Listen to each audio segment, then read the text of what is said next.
आत्महत्या या हत्या इसकी गुत्थी नहीं सुलझी, लेकिन पूरा खेल एनसीबी का फिल्म इंडस्ट्री में शुरू हो गया। रिया चक्रवर्ती को फंसाया गया फर्जी तरीके से, दर्जनों भर फिल्म अभिनेता अभिनेत्रियों की परेड कराई गई, कुछ लोगों को मुकदमे में फंसाने का प्रयास किया गया। बॉलीवुड सुपरस्टार शाहरुख खान गुरुवार सुबह अपने बेटे आर्यन खान से मिलने आर्थर रोड जेल पहुंचे। आर्यन को एनसीबी ने एक ड्रग मामले में गिरफ्तार किया है और अभी वो अन्य आरोपियों के साथ आर्थर रोड सेंट्रल जेल में बंद हैं। शाहरुख खान ने ब्लैक फेस मास्क के साथ एक टी शर्ट पहनी हुई थी। शाहरुख खान के गेट पर पहुंचते ही मीडिया ने उनको घेर लिया। हाईकोर्ट में जमानत अर्जी दाखिल करने से पहले शाहरुख खान अपने वकीलों की टीम के साथ आर्यन खान से मिलने पहुंचे थे। हालांकि मीडिया के सवालों के बावजूद खान ने हाथ मिलाया और आगे बढ़ गए, कोई भी टिप्पणी नहीं की। आपको बता दें कि एनसीबी ने 3 अक्टूबर को आर्यन खान को हिरासत में लिया था। गिरफ्तारी के बाद आर्यन खान और किंग खान के बीच ये दूसरी मुलाकात है। मुलाकात के बाद ही एनसीबी की टीम गुरुवार को फिल्म अभिनेता शाहरुख खान के मुंबई में उनके घर मन्नत पहुंच चुकी है। इसके अलावा अभिनेता चंकी पांडे की बेटी अनन्या पांडे के घर भी एनसीबी की टीम पहुंची। अनन्या पांडे से कहा गया था कि वो आज दिन में 2 बजे पूछताछ के लिए एनसीबी दफ्तर पहुंच जाएं।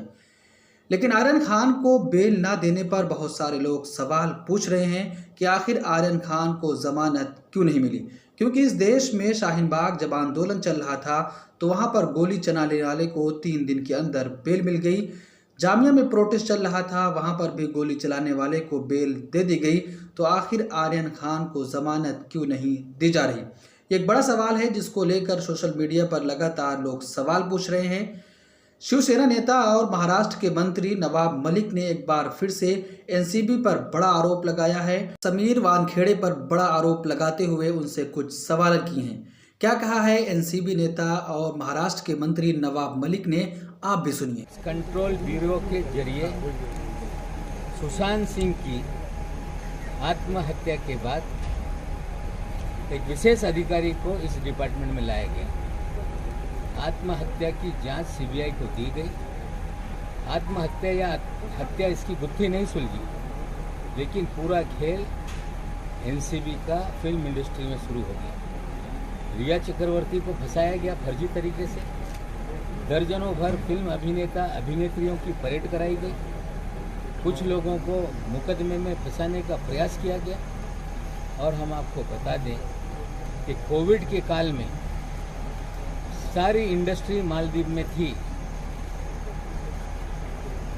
अधिकारी के परिवार के लोग, अधिकारी स्वयं दुबई और मालदीव में क्या कर रहे हैं, इसका खुलासा अधिकारी को करना पड़ेगा, समीर वानखेड़े को। हम मांग करते हैं वो बताएं वे दुबई गए थे क्या उनके परिवार के लोग मालदीव में उस समय में थे जब पूरी इंडस्ट्री मालदीव में थी? क्या कारण था वो वहाँ गए? हमें तो पूरा यकीन है कि सारी उगाई मालदीव और दुबई में हुई है, जिसकी तस्वीरें हम आप लोगों को देंगे। मिलत टाइम्स को आपकी ज़रूरत है, हमारी आप माली मदद करें। हर महीने सिर्फ 100 रुपये और 1 साल के लिए एक साथ सिर्फ 1000 रुपये। रकम भेजने के लिए यहाँ दिए गए फोन पे, गूगल पे और पेटीएम नंबर का इस्तेमाल कर सकते हैं।